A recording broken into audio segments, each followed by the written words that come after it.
Alléluia. Je suis surpris par l'intérêt que ce message a apporté pendant les mois, les semaines passées. C'était un grand sujet de conversation, n'est-ce pas? Ce qui signifie que c'est une matière qu'il faut qu'on décortique très bien. Avant de parler de devenir quelqu'un aujourd'hui, je voudrais quand même revenir sur la matière de la fois passée. D'abord pour réagir aux questions que Do et Annette viennent de poser. La sœur qui a dit qu'il faut que le frère ou le mec ou le monsieur, selon votre vocabulaire, doit avoir de l'argent. Je pense qu'elle a raison parce que vous n'avez pas dit combien d'argent. Oui, ça peut être 1000 francs, ça peut être... C'est de l'argent aussi, n'est-ce pas? Ça peut être 100 dollars. Le problème avec quand on dit avoir de l'argent, si on ne met pas un chiffre, personne ne sait combien d'argent dont on parle. Donc quand tu dis la personne doit avoir de l'argent, il faut avoir un chiffre, tu veux dire combien d'argent. Mais d'une manière générale pour cette question, moi je vous suggère que la sagesse demande que la personne, je pense que je l'ai dit, avec laquelle vous vous engagez, puisse travailler. Je ne dis pas avoir un boulot, mais je dis plus aimer le travail et plus travailler et puisse avoir le minimum pour vivre. Et là, le minimum peut changer selon votre contexte et selon là où vous êtes. Je pense qu'il y a beaucoup de gens qui se sont mariés en ayant un boulot, mais le boulot finit un mois après le mariage. Vous faites quoi? Est-ce que vous allez changer ça? On s'engage pour la vie, il faut savoir distinguer ce qui est superflu dans le mariage et ce qui est principal. C'est pourquoi il faut savoir est-ce que cette personne aime le travail. Parce que si la personne aime le travail, la vie peut vous jeter des choses, vous allez vous ajuster. N'est-ce pas? Mais il faut en quoi mon cas. Je pense que nous avons un Swahili à Goma. Ni à Goma ou à Grand Nord? Il y a mon grand nord.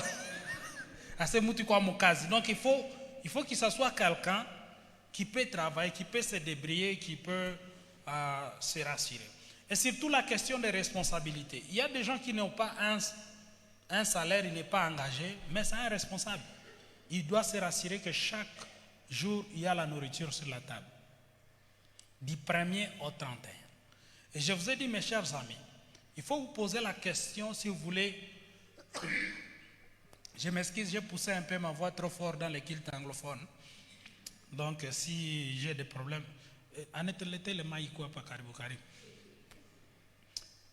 donc, je vous ai dit aussi qu'un des grands critères qu'il faut voir, c'est le critère de la responsabilité. Est-ce que cette personne est responsable?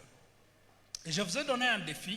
Essayez. Combien ont essayé d'acheter la nourriture pour leur famille cette semaine? Kouko Balipima? Ah, il y a la sœur. Ah, levez-vous un peu. Vous. Ah, et là derrière. Est-ce que nous pouvons acclamer pour ça? Je voudrais qu'on donne le microphone à une personne à Tombie comme il est Koubalkulani Nanin. Quand c'était ton tour, il y a quelqu'un qui veut essayer. Oui, donnez le microphone à la sœur. Elle va nous dire comment était son expérience de prendre la responsabilité. Oui. J'ai acheté les bichouchas. Et j'ai mis des arachides. Bichoucha arachides? Oui. J'ai mis des poivrons, des tomates. Les jours là, mon papa m'a félicité. On n'a pas fini. Ton papa t'a félicité. Oui. Tu as dépensé combien pour faire nourrir la famille? 5 000 francs seulement. 5 000 francs. Wow, est-ce qu'on peut acclamer pour la sœur? Je voudrais un homme aussi. Un homme. Ok, ça doit être que tu as nourri plus de 2 personnes. Si c'est toi-même, non. Plus de 2 personnes. Donc, vous voulez dire quelque chose? Donnez le microphone à Don. Qu'est-ce que les gens ont mangé? Moi, c'est pas forcément la nourriture, mais j'ai payé le loyer de ma famille. Tu as payé le loyer? De ma famille. Tu as payé le loyer de ta famille. Waouh! Est-ce qu'on peut acclamer? Est-ce qu'on peut acclamer pour Don? Merci beaucoup d'avoir pris le défi. Et je vous redonne ce défi pour ceux qui n'ont pas encore fait. Cette semaine, essaie de prendre un jour où tu dois prendre en charge ta famille. La sœur a fait avec 5 000 francs. Combien d'entre nous dépensent 5 000 francs sans y penser? Cela va commencer à cultiver la responsabilité en vous. Je vous dis, mes chers amis, les malheurs que vous pouvez avoir, c'est de vous marier avec une personne qui n'est pas responsable. Avoir de l'argent ou ne pas l'avoir, c'est relatif. Tu peux l'avoir aujourd'hui et ne pas l'avoir demain. Mais quand tu as la capacité de produire, c'est ce qu'on voit dans l'homme. Et là, je vais te placer un mot pour dire, même quand tu choisis ton conjoint, ne choisis pas la personne parce que la personne est là où toi tu veux. La personne peut ne pas être là où tu veux, mais tu dois te poser la question, est-ce que la personne a le potentiel d'être là-bas? Il y a des gens que vous voyez aujourd'hui, ils sont normaux, mais quand vous voyez le potentiel qu'ils représentent, on a seulement où on te connaît dans bas. Allô? Il y a des filles ici qui sont jeunes, peut-être à eux qui t'ont le moekodim, mais on a potentiel à moto nogo. Il y a des garçons ici, peut-être ils n'ont rien. Anatomika Moumédia tout. Allô, Elvou, ça va là-bas? Gershom, Vicky, je vois tout le monde est chrétien. Ok. Anatomika tout Moumédia. Mais quand tu vois le potentiel, tu dis que cet homme va loin. Alors je ne voudrais pas que nous puissions nous suivre l'amour à la mode où tu veux te marier avec quelqu'un qui est déjà arrivé, comme on dit à Goma. Monyashaka Fika. Marie quelqu'un qui a un potentiel. Ça va? Tu veux être professeur à l'université, voyager partout dans le monde. Est-ce que tu as quelqu'un qui a le potentiel d'aller avec toi à Singapour? Tu peux marier quelqu'un mwenye alimwambiaka ukitoka Munor Kivu unakufa. Donc la personne sait que moi j'ai une limite géographique, je ne traverse jamais la frontière. Ata volker atombo kaezienda Rwanda au moins ça. Donc là tu as un problème. Il y aura un conflit entre ta vision et ce que tu veux. Est-ce que la personne a le potentiel de t'accompagner dans ta vision? La personne ne peut ne pas être là. Mais vous pouvez grandir ensemble. Pourquoi c'est important? Parce que toi aussi, tu n'es pas là où tu es en train d'aller. Tu es une personne en devenir. Il faut permettre l'autre d'être aussi une personne en devenir. Moi, tel que vous me voyez aujourd'hui, mon gars est 5 ans. Que Dieu nous prête vie seulement. Je suis une personne à devenir. Je vous dis, si vous me trouvez l'année prochaine au même niveau que je suis aujourd'hui, dites-vous qu'il y a un problème avec ses frères. Parce que ça va signifier que je ne suis pas en train de progresser.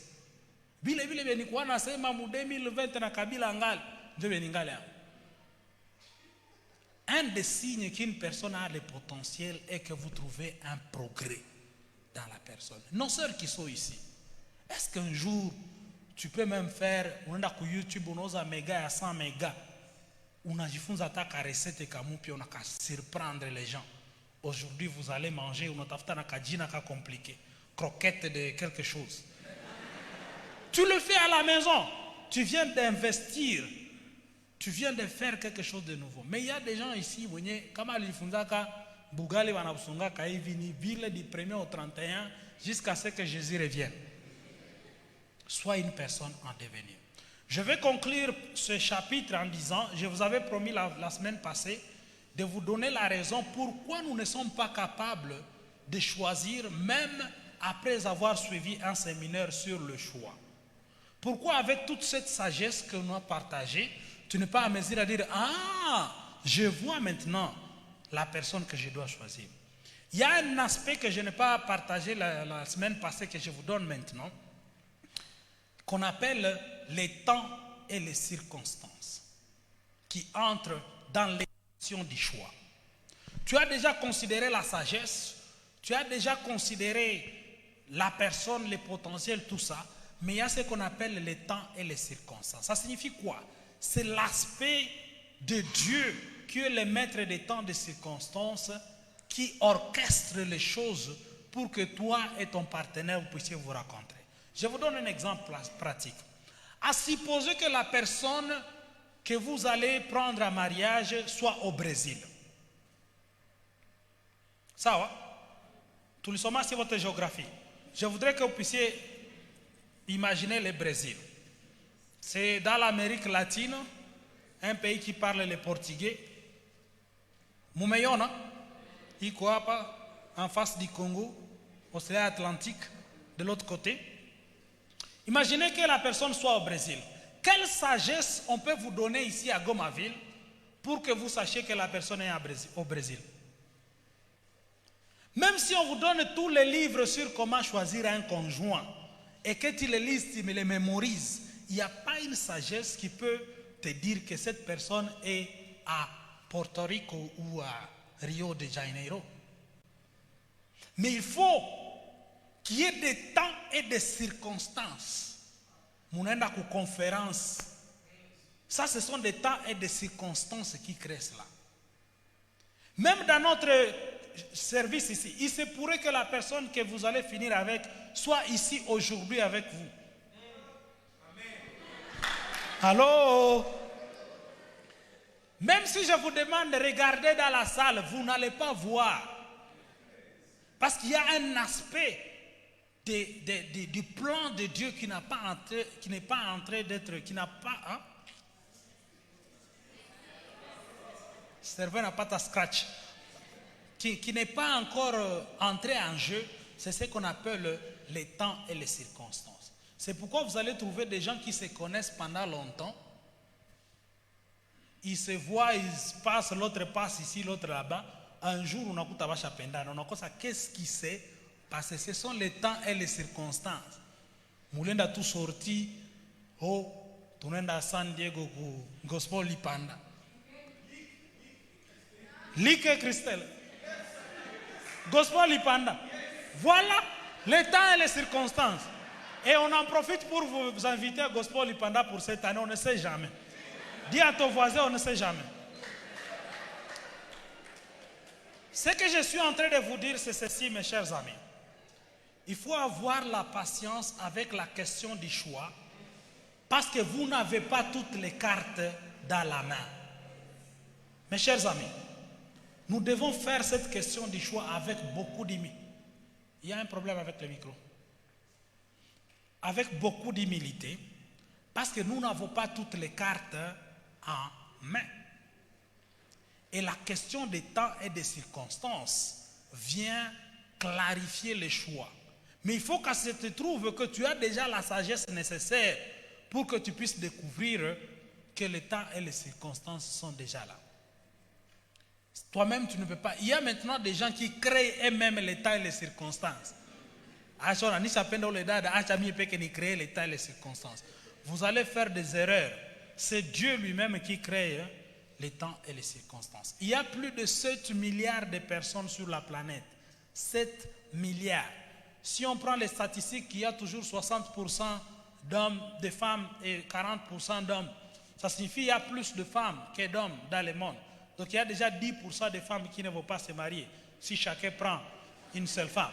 Donc si on prend les statistiques, on les applique ici. Donc il y a 10% de dada parmi nous qui peuvent manquer.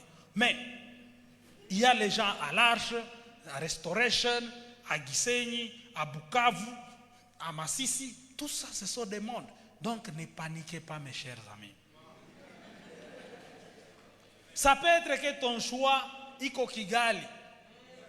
Na iko nafata maseminere zingine iko naangalia kule kubakuba kule Kigali. Kumbe huko hapa Mugomo kwa tembea mmajiu. C'est pourquoi approcher cette question avec beaucoup d'humilité et attendre que les temps de Dieu puissent se manifester. Amen. Amen. Alors, oui, vous pouvez acclamer, ça va?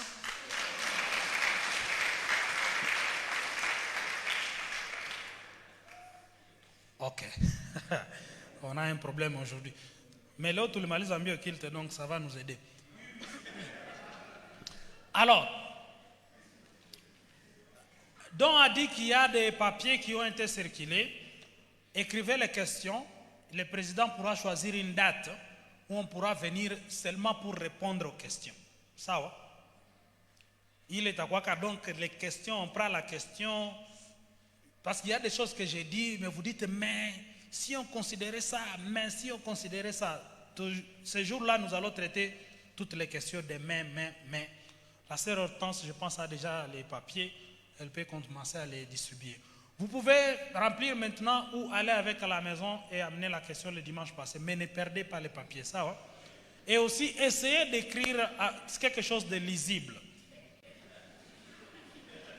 Oui, nous avons souvent des problèmes quand nous devons dépouiller les questions. Mtu anaandika, munaita comité, il déchiffre venye l'andika munachine. Donc choisis, si c'est le français, écris en français. Si c'est l'anglais, tu écris en anglais, si c'est le swahili, en anglais. Et aussi, ce n'est pas une prescription médicale. Donc, il va dire ça, docteur, à part. Tu seras docteur après, mais maintenant, donne-nous la question, on va t'aider. Permettez-moi de faire une pause, de boire un peu, et puis on entre dans la matière d'aujourd'hui. Vous pouvez aussi avaler la salive.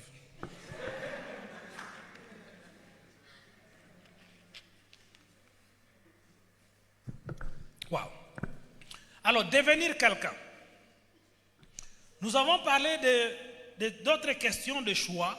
Aujourd'hui, nous allons nous focaliser pas sur l'autre, mais sur vous. Vous, en tant que personne, quelle est la personne que vous voulez être? Quel est l'héritage que vous voulez laisser sur cette terre? Nous allons voir à travers la vie de David quels sont les 4 moments.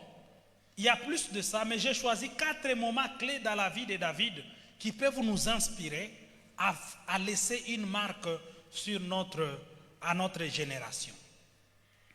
Dans la Bible, toute le fois que Dieu veut nous enseigner quelque chose, il y a toujours quelqu'un auquel il nous envoie, comme cette personne représente une école quelconque. Par exemple, si tu veux apprendre la constance et l'intelligence, l'influence, il faut lire Daniel. Daniel, c'est une école, toute une école. Si tu veux apprendre comment marcher avec Dieu, il faut apprendre Moïse. Moïse, c'est l'école qui nous montre comment on marche avec Dieu. L'école de la mission, c'est Paul. L'école de l'influence de la beauté, c'est Esther. Un livre dans lequel on ne mentionne pas Dieu. Dans le livre d'Esther, il n'y a pas la mention de Dieu. Mais où il y a une démonstration de ce que Dieu est capable de faire. Donc dans chaque partie de la Bible, il y a toujours une personne à qui Dieu nous envoie comme une école. Et dans l'école de l'influence, dans l'école de celui qui fait des grandes choses, je pense que David représente une des grandes écoles. Dans l'école de la souveraineté de Dieu, il faut lire Joseph, il faut lire Jacob. Donc tous ces gens, ce sont des thèmes. Pourquoi c'est important? Si tu vois dans la Bible, il y a des gens comme Joseph et Daniel, il est très difficile de trouver quelque chose de négatif sur eux. Je pense que vous avez déjà lu la vie de Joseph et la vie de Daniel. Tout ce que la Bible dit sur eux est de positif. Mais la personne comme David, il a de bonnes choses et aussi des erreurs et morts à dégâts. Et on peut se dire pourquoi Dieu choisit même d'appeler son fils de David, quelqu'un qui a été dans la débauche, qui a été dans beaucoup de choses, mais aussi qui était un adorateur. Pourquoi ne pas choisir d'être appelé fils de Daniel? Mais il dit fils de David. David qui a fait tuer Uri. David qui a pris des femmes. David qui a fait des dégâts, qui a tué 100 Philistins. Et il les a circoncis. Il a amené la chair de la circoncision à Saul. C'est dans la Bible. David a fait des dégâts jusqu'à ce que Dieu l'a interdit de construire son temple. Quand il voulait dire je vais construire une maison pour Dieu parce qu'il était à égal, il a conquis Jérusalem, il a construit Jérusalem, il veut construire la maison de Dieu. Dieu a dit, Paul, arrêtons là-bas. Tu ne peux pas construire ma maison avec tout ce sang. Et David a dit, ok, comme je ne peux pas construire, j'achète les matériels. Il a acheté tous les matériels disponibles à Kazitia Moudepo. Et son fils est venu construire avec. Voilà un peu le caractère. J'ai l'impression qu'on ne lit pas la Bible.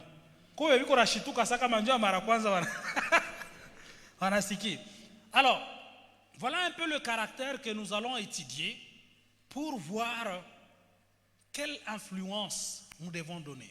Je peux parler de David pendant un mois et j'aurai à dire. Parce que c'est vraiment une grande école. Donc je vais vous raconter un peu un résumé de là où nous sommes parce que c'est beaucoup de chapitres. Il faut lire 1 Samuel, 2 Samuel, 1 roi et 2 rois pour comprendre un peu l'histoire. Donc c'est très long. Je vous donne un petit résumé. 992 ans avant Jésus-Christ, David naît. C'est autour de 54 siècles, générations avant Jésus-Christ. Il naît dans un coin de Canaan, de la famille de Benjamin, qui était la famille du cadet de Jacob. Et il est cadet de la famille. Imaginez, tu nais de la tribu cadet et tu es cadet de la famille. Il naît dans une période où les Israélites ont un problème avec les juges. Quand ils quittent Égypte, ils arrivent à Canaan. Ils n'ont pas de prophètes, Dieu suscite des juges. C'est là où nous avons déjà comme Samson et Samuel qui va être le dernier juge. Avec ces juges, ils vont combattre les autres nations, ils vont faire beaucoup de choses, jusqu'à ce qu'un jour, ils vont décider non. Comme nous avons cette bataille avec les Philistins, nous allons amener l'arc, utiliser l'arc de l'alliance comme une fétiche pour l'amener à la guerre. Dieu va permettre qu'il soit bâti, l'arche de l'alliance va être transportée de l'autre côté par les Philistins et ils vont rentrer battus. Bien sûr, Dieu va se battre pour l'arche qui va tuer leur Dieu là-bas, c'est une longue histoire. Les Philistins vont être obligés de dire ils vont ramener l'arche sans qu'on ne puisse pas les demander. C'est dans ce contexte-là où les Israélites vont dire non, nous avons aussi besoin d'un roi. Ils vont aller à Samuel. Samuel, nous avons besoin d'un roi. Samuel refuse et dit nous avons besoin d'un roi. Dieu lui dit ok, s'ils ont besoin d'un roi, donne-leur un roi. Samuel choisit Saul. Nous connaissons qu'il était allé chercher une brebis perdue, tout ça, et qu'il a rencontré Samuel. On met Saul roi. Il déplaît au Seigneur et Dieu n'est plus content avec lui. Il va dire allez les remplacer. Et c'est dans ce contexte que Samuel va aller vers la maison de Jessé pour oindre David. Jusque-là, on est ensemble. Je veux que nous puissions suivre ces détails historiques parce que quand je vais donner les 4 étapes, on ne va plus se perdre dans l'histoire. Samuel arrive là-bas, il dit à Jessé, les gens le voient venir, il dit l'homme de Dieu vient dans notre village, qu'est-ce que nous avons fait? Dans les temps, si l'homme de Dieu venait dans votre village, il fallait avoir peur. Aujourd'hui, on voit les pasteurs venir, c'est pasteur Karibu Ingi Yakula. Mais là, si vous voyez un prophète venir dans votre village, qu'est-ce qu'on a fait? Parce qu'il peut dire moto ishuke minguni donc nyebote kalsine. Les vieux du village viennent et disent non, qu'est-ce que tu es venu faire? Il dit non, je viens offrir un sacrifice au Seigneur. Mais quand il fait ça, bien sûr, il ment. La vraie raison est qu'il vient oindre David. Il va aller à la maison de Jessé, il dit amène tes fils. Nous savons que les fils vont défiler d'Eliab à d'autres. Il va dire non, c'est pas ceci. Et puis à la fin, il va demander à Jessé, mais tu n'as pas un autre fils? Et c'est là où Jessé se rappelle, mais j'ai un petit. En fait, la Bible dit un petit, un gosse. J'ai un gosse qui est en train de perdre les boulots.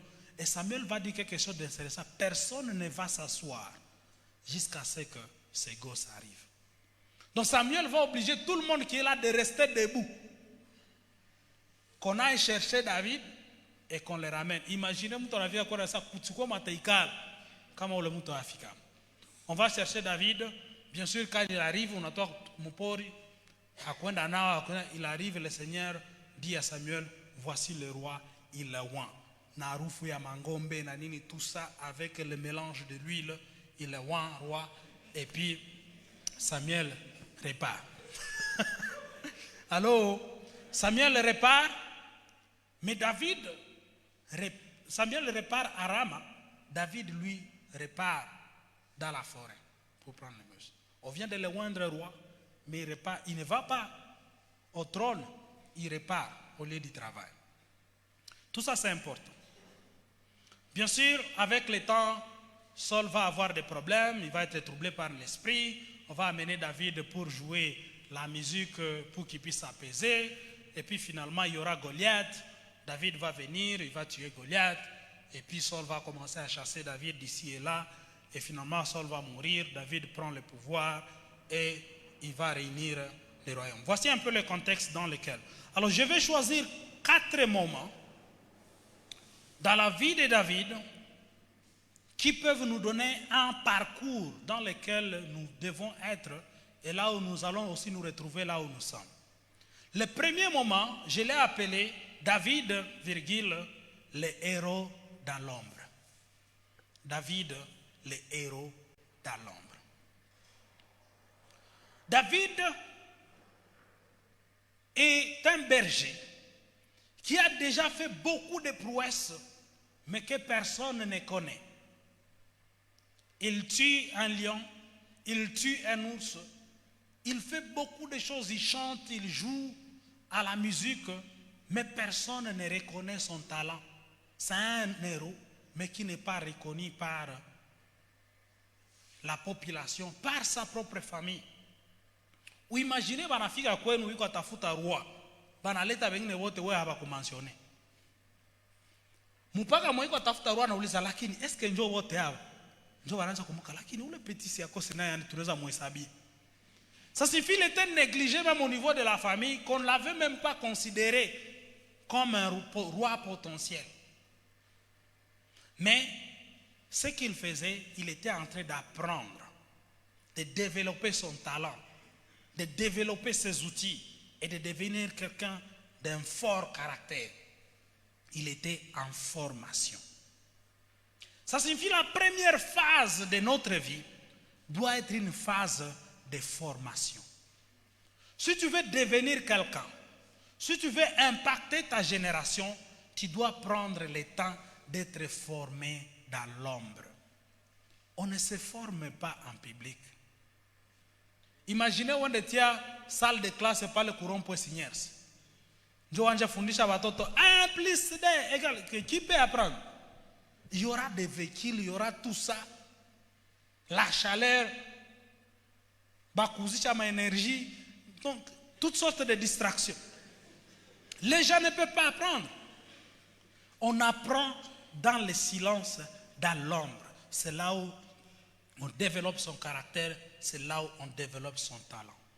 Je voudrais, si nous voulons changer cette génération, est-ce que nous pouvons accepter d'abord d'être des héros dans l'ombre?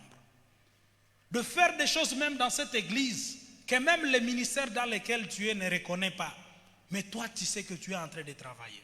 De faire les choses dans la famille. Ceux qui sont autour de toi ne reconnaissent pas les talents. Mais toi, tu sais que tu es en train de te former. Les gens qui sont ici à la chorale, ils peuvent venir ici le dimanche, ils sont en train de travailler. Ils sont en train de se former dans l'ombre. La première étape pour être quelqu'un d'influent, c'est de prendre le temps d'être formé. De chercher les livres, de chercher le mentorat, de chercher à découvrir quel talent tu as. Tout le monde a besoin. Je vous dis, mes chers amis, si tu n'as rien à donner au monde, il ne faut pas t'aventurer à vouloir donner quelque chose. Allô? Je vous donne un exemple. Certains d'entre vous peuvent vouloir rencontrer, par exemple, Joe Biden, le président des États-Unis. Qui peut vouloir le rencontrer? Ne levez pas la main, beaucoup de gens. Mais à supposer que j'ai le pouvoir de vous organiser une rencontre demain. Maintenant, comment t'as paf, Pennsylvania Avenue, Maison Blanche, qu'est-ce que tu vas lui dire? Tout ce que tu vas vouloir, nous couper un selfie pour que uioneshe marafiki yako que mon cher nilikuwa na Joe Biden. Tu es devant l'homme le plus puissant au monde. Et la seule chose que tu vas décrocher là-bas, c'est une photo. Parce que tu auras marché jusque dans cette présence sans rien à offrir.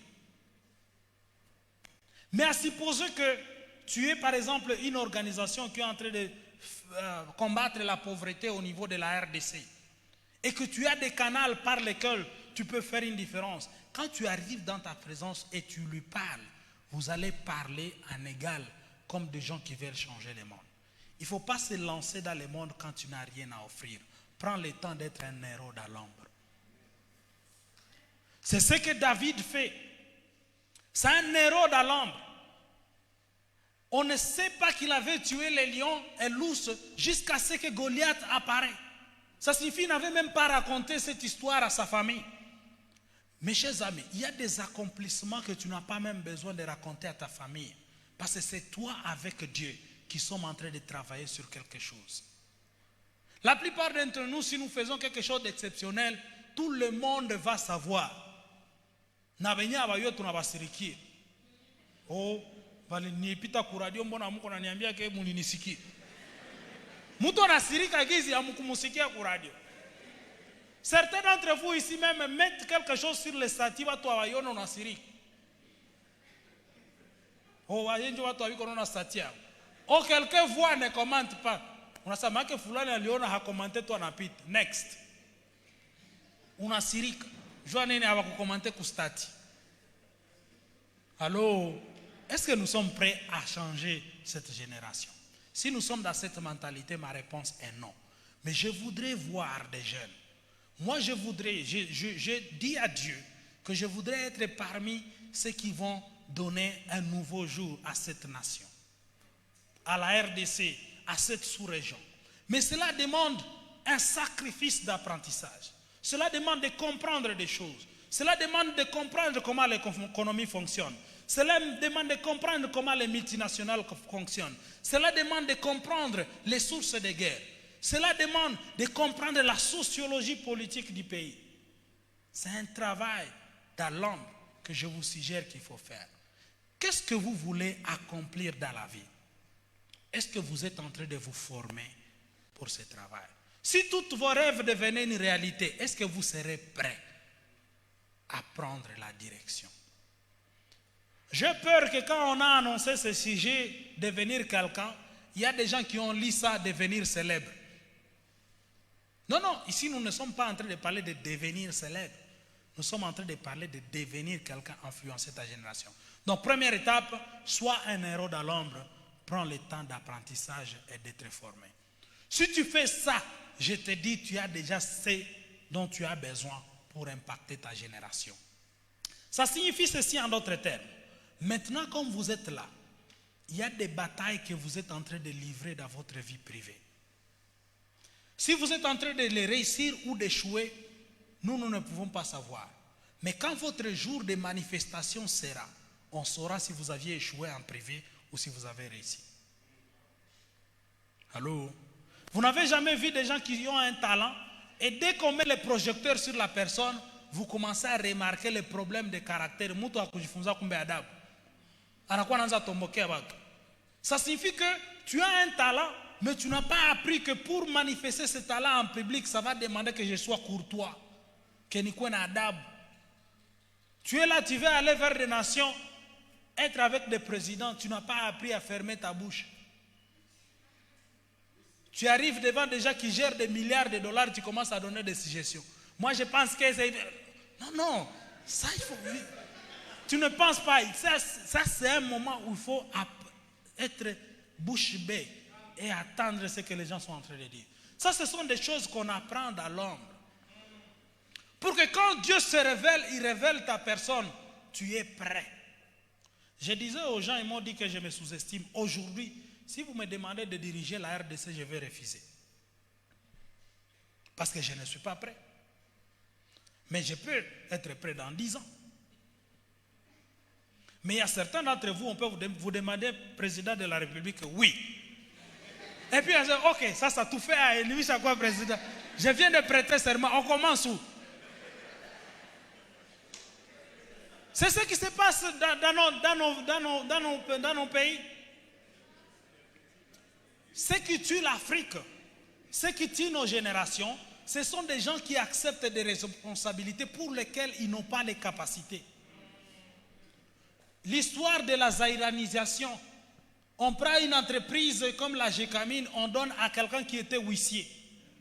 Il ne connaît même pas c'est quoi le circuit de fonctionnement du cuivre. On en a besoin pourquoi? Il ne sait pas.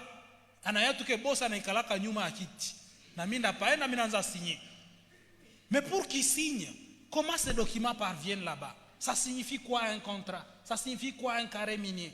Tout ça, ce sont des choses qui s'apprennent. Il y a même une histoire en Ouganda, quand Idi Amin Dada était président, il n'y a pas de l'argent, il appelle le directeur de la banque et lui dit, j'ai besoin de l'argent. Le directeur de la banque centrale de l'Ouganda lui dit, on n'a pas d'argent. Il dit, toi tu es le directeur de la banque centrale, moi je suis le président de la République. Comment on n'a pas d'argent? Imprime l'argent, moi je vais signer. Il lui dit, moi on ne peut pas faire ça, on va créer des problèmes. Il dit, imprime, la personne décide de démissionner. Idi Amin quitte Nakasero, pour ceux qui connaissent Kampala, là où le président vit à Nakasero, il vient jusqu'à Jinja Road, Kampala Road là-bas. Il dit, où est le directeur? Il dit, il vient de démissionner, il vient de partir. La personne qu'il trouve le premier, toi tu deviens directeur. Il les nomme, sans les connaître, sans savoir ce qu'il fait, si c'est un visiteur à la banque ou c'est quelqu'un qui travaille à la banque. Il les met directeur de la Banque centrale de l'Ouganda. C'est comme ça que l'Afrique est tombée en faillite, où nous pensons que nous connaissons des choses. Il y a même des gens ici, dans cette paroisse, qui m'ont mis à Tembeza avion à Tahiti, sans savoir quoi faire. Moi, je veux que nous puissions nous former dans l'ombre. Soyons des hérons dans l'ombre. Pour que je donne cette prédication, vous pensez que je me suis assis seulement hier et j'ai commencé à écrire? Ce sont des années d'expérience, de voyage, de lecture, de conversations sur la table, mes propres doutes, mes propres questionnements. C'est ce qui fait ces cocktails qui vous donnent ce que vous êtes en train d'écouter là-bas. Ce n'est pas quelque chose que tu peux aller préparer très rapidement le soir et tu viens ici pour impressionner les gens. Ça ne va pas fonctionner. Même ceux qui sont dans les ministères des champs. Nous avons des gens qui veulent aller très loin. Nous avons notre sœur Alice ici qui est allée très loin au niveau national. Vous pensez que c'est venu seulement comme ça? C'est oh, iko na bahati hapana, ni kazi. Haiko bahati. Ni kazi ya grave kulala unasumbua na watu munyumba wanakufukuza. Bwana, utenda ishi kwako wewe. Juu watu wanashindwa lala. Demandez à ceux qui ont déjà appris à jouer à la guitare. Kama hawakufukuza kwenu, ça signifie que tu n'es pas passionné pour la musique, fais autre chose. Si tu veux être musicien et ça n'a jamais causé de problème avec ton entourage, tu n'es pas musicien. Fais autre chose.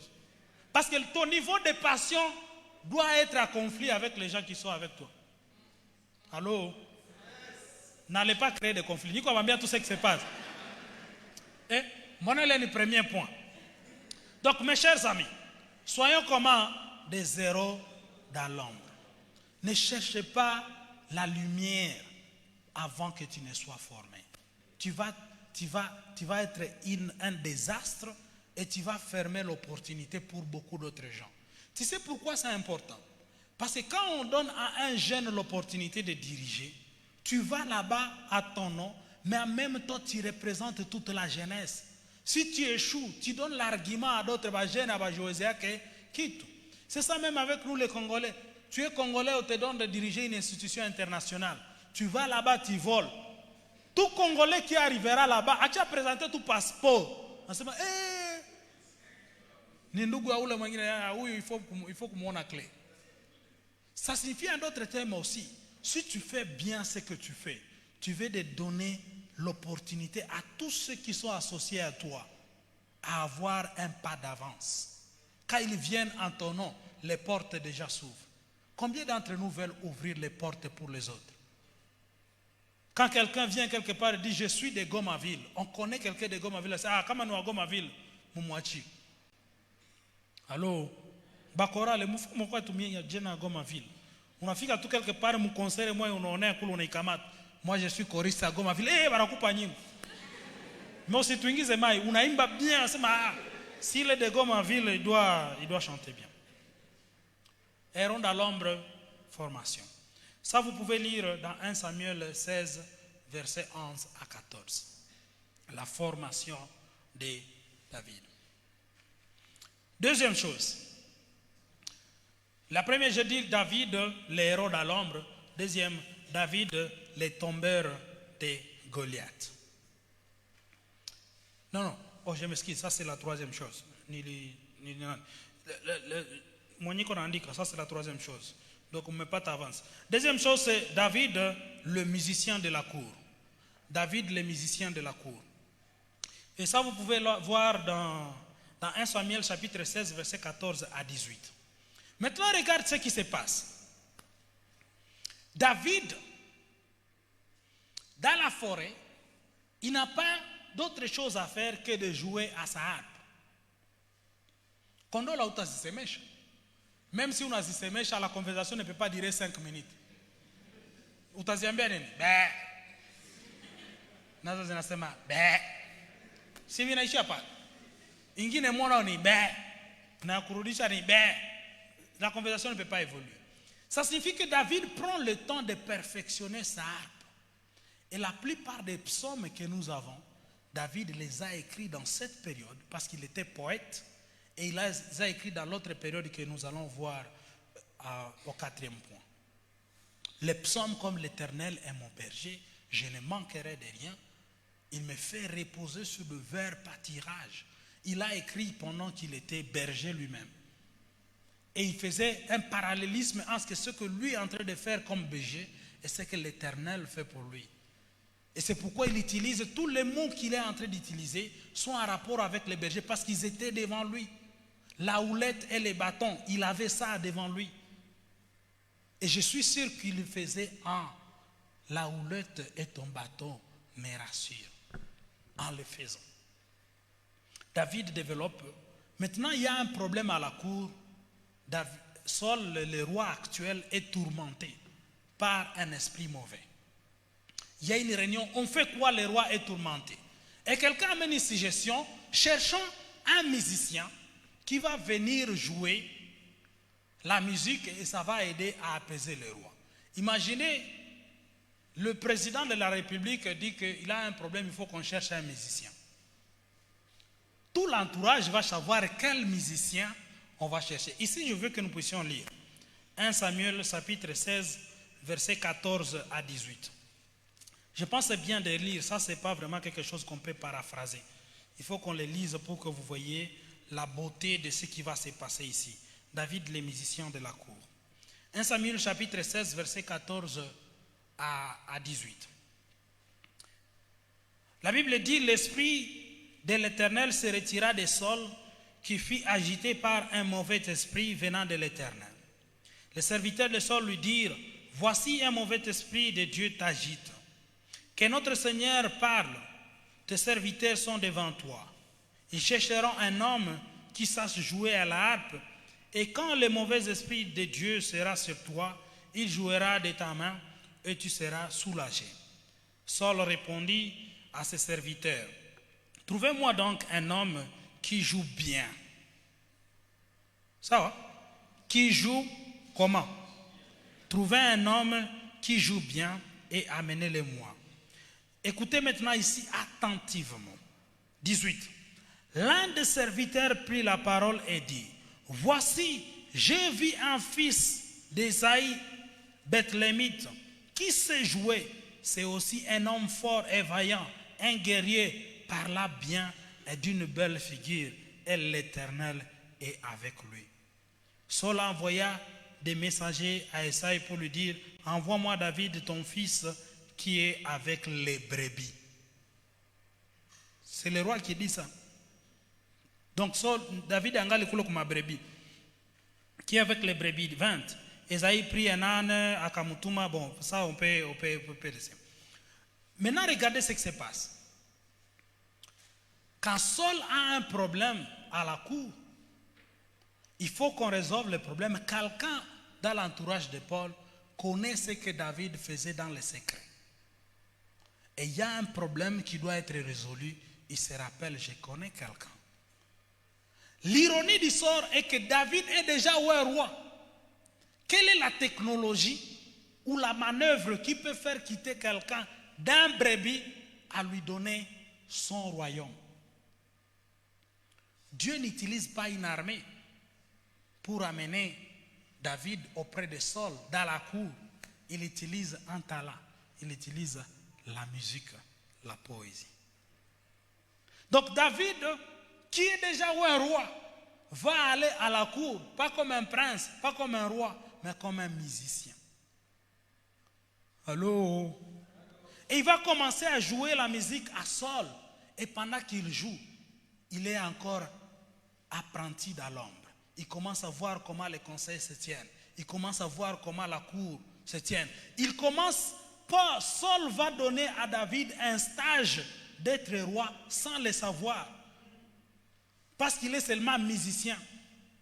S'il était venu à dire, ok, on m'a envoyé un roi, donc je vais commencer à faire le stage ici parce que je vais te remplacer bientôt.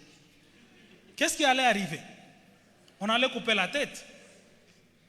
Mais Saul, Dieu, par sa souveraineté, envoie David à la cour comme un musicien. La Bible dit dans Proverbe 18, verset 16, je pense que tout le monde devait connaître ce verset. En anglais, ça se dit, the gift of a man make room for them and open ways for them before kings. Les dons d'une personne ouvrent la voie et créent une place pour elle devant le roi. David va aller devant le roi comme un musicien et il va apprendre là-bas. Le mot-clé ici est que votre don, votre talent est la porte d'entrée pour votre influence. Les dons que vous avez développés dans l'ombre sera peut-être votre porte. Vous pouvez penser que je vais passer par cette porte, mais Dieu va utiliser quelque chose que vous négligez ou peut-être que vous faites chaque jour pour ouvrir des portes. Pour vous, quelle est cette chose-là que Dieu utilise souvent pour t'ouvrir des portes? Il faut le savoir. Par exemple, pour moi, c'est l'anglais. La plupart des portes, des grandes portes qui me viennent du fait que je suis bilingue. Je connais l'anglais et le français. Pour toi, c'est quoi? Les autres, c'est les chants. Les autres, c'est la photographie. Les autres, c'est l'informatique. Ça peut être quelque chose que tu négliges, peut-être que tu fais. Les autres, c'est la prédication, mais que tu vas t'ouvrir une voie. David, le musicien de la cour. Ici, David est devant la présence du roi, mais sans que son influence ne soit connue. 3. Je vais préparer maintenant très rapidement. David, le tombeur de Goliath. Maintenant, ici, il y a une transition. Nous avions un David qui apprend dans la forêt. Nous avons un David qui apprend auprès du roi. Donc, il a quand même fait une étape. Il a fait un pas, mais il reste toujours dans l'ombre. Imaginez un musicien. Ça signifie si Saul n'est pas tourmenté, quand il va être tourmenté, cherchez le musicien là. Il vient et il joue. C'est l'influence, mais ce n'est pas là où il veut aller. Maintenant, regardez ce qui se passe. David, le tombeur de Goliath 3. C'est maintenant l'étape de la reconnaissance publique de votre talent dans les secrets. C'est une longue histoire, mais nous la connaissons, c'est ça l'avantage, ça va nous aider. David arrive au champ de bataille et il dit à Saul, je vais battre ces Philistins incirconcis. On lui donne les outils, bien sûr, il va refuser ça. Il va prendre les outils Zénian-Azoé, qu'il a déjà pris le temps de perfectionner dans les secrets. Et il va avancer vers Goliath. Ça, nous pouvons lire dans 1 Samuel 17, 32. Et David va battre Goliath, nous connaissons l'histoire, et couper sa tête. Ce qui va arriver maintenant est très intéressant. Si vous lisez dans 1 Samuel 17, 32 à 37, rappelez-vous que David était déjà le musicien de Saul. Donc Saul le connaissait comme musicien. Mais si vous lisez dans 1 Samuel 32 à 37, Saul appelle Abner, qui était le chef de son armée, et lui pose la question, qui est ce monsieur? Et il est fils de qui? Quoi? C'est lui qui avait demandé qu'on l'amène. Il savait qu'il était fils. Mais ça signifie ici, David vient de faire une action dans une autre dimension où Saul est obligé de s'arrêter pour dire, qui est ce monsieur et qui est-il? Et il demande même, il envoie les gens, allez me chercher d'où il vient. Mais c'est ton musicien. Ça suffit, Dieu veut commencer à donner à David l'envergure nationale. La Bible dit que les femmes ont même commencé à chanter que Saul a tué les 10 000, les 1000, et David a tué les 10 000. Les femmes. Allô? Problème ça, moi. David tue Goliath. Saul revient avec David, on l'amène devant le roi. Et les femmes commencent à chanter, c'est oh, le roi a tué 1000, David a tué ses 10 000. Le roi attend ces chants, il dit non, on a un problème. Et là, David se révèle comme chef des armées. On va l'envoyer vers les Philistins, il va gagner bien sûr. Il va commencer là aussi son amitié avec Jonathan, nous connaissons l'histoire. Qu'est-ce qui permet à David de rester solide et de battre Goliath? C'est cet apprentissage qu'il a eu dans les secrets. Et il utilise ces mêmes outils pour battre Goliath. Donc les apprentissages que tu fais dans les secrets, ce sont les mêmes que Dieu va utiliser pour ouvrir ta voie. Le dernier point. David, les meneurs patients ou les leaders patients. David est patient de prendre le pouvoir. Un détail que je ne vous ai pas dit, mais que je vous dis maintenant. Le temps où Samuel a oint David et le temps où David a pris le pouvoir, pensez-vous qu'il s'est passé combien de temps? Allô? Juste imaginez. C'est la moitié. Il s'est passé 15 ans entre le temps où Samuel oint David et le temps où David devient le roi, 15 ans. Et dans ces 15 ans, pendant 12 ans, David était en train de fuir dans le désert, en train de fuir Saul, aller vers les Philistins. C'est tout un long périple. Et c'est là où il a écrit les reps et des psaumes, les 12 ans là, dans le désert. David est resté patient. Combien d'entre vous ici peuvent avoir une prophétie que utakuwa pasteur wa paroisse? Nango est 10 ans. Jusqu'à ce que le temps et les circonstances fonctionnent et que tu sois là. Est-ce que nous pouvons être des leaders patients? Les mots-clés ici, c'est la patience et le timing de Dieu. Isamusho nimezipita combien pour nous aider à conclure. Voilà mes chers amis, je vous dis ceci. 4 moments dans la vie de David qui nous montrent un peu la progression que nous devons avoir en tant qu'enfants de Dieu. La première chose, prends le temps de te former. Le plus loin tu veux aller, le plus tu veux te former. Et je vous dis comment vous pouvez vous former. Imaginez un instant ce que tu veux faire dans la vie ou la responsabilité que tu veux prendre. Si tu n'es pas capable de me dire 3 choses, 3 décisions que tu peux prendre, si on te met à ce poste aujourd'hui, ça signifie que tu n'es pas prêt.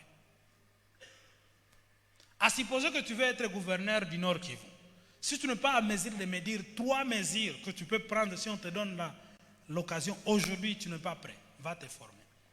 À supposer que tu veux être chef ou quel que soit le rôle que tu veux jouer, il faut savoir est-ce que je suis prêt. Deuxième chose, permets que ton talent t'amène là où tu dois aller. Tu dois découvrir qu'est-ce que tu as à offrir au monde. Président, il faut qu'on organise quelque chose sur comment découvrir son talent ou comment découvrir la contribution que tu as à apporter au monde. Je pense que cela sera important.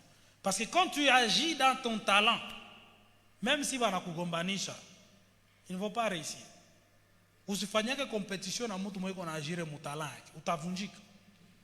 Parce que là où toi tu fais les efforts, il y a hawazat. Moi j'ai fait à cause de 10 ans à apprendre la guitare. Et aujourd'hui j'ai un niveau un peu douteux. Mais il y a des gens comme Nicolas, il doit ratifier à toi la kamata. Donc c'est dans son sens. Je ne peux pas faire une compétition avec lui.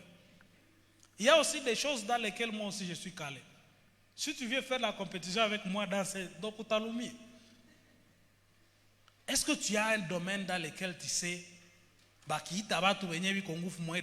aussi je peux me présenter sans avoir peur? Ça peut être un domaine spirituel. Déjà comme Bolton ici qui dessine, il peut aller à une compétition. Mais est-ce que Vanessa Nipelek? Pas. Alors, quand Dieu maintenant ouvre le voie, restons humbles. Restons humbles et Dieu va nous bénir. Voilà un peu, mes chers amis, quelques pensées. Les autres choses, on va laisser pour la prochaine fois quand Dieu va ouvrir une voie. Ma prière pour vous est que vous soyez des personnes influentes. Devenir quelqu'un, suivez ces 4 étapes. Formez-vous. Découvrez votre talent. Utilisez les outils que Dieu vous a enseignés dans les secrets. Et soyez patient. Attendez le temps de Dieu. Tu peux être dans une chorale où tu chantes plus que les autres, mais avec pas opportunité. Il y a un temps de Dieu. Ne créez pas ce temps où nous avons Nabatu.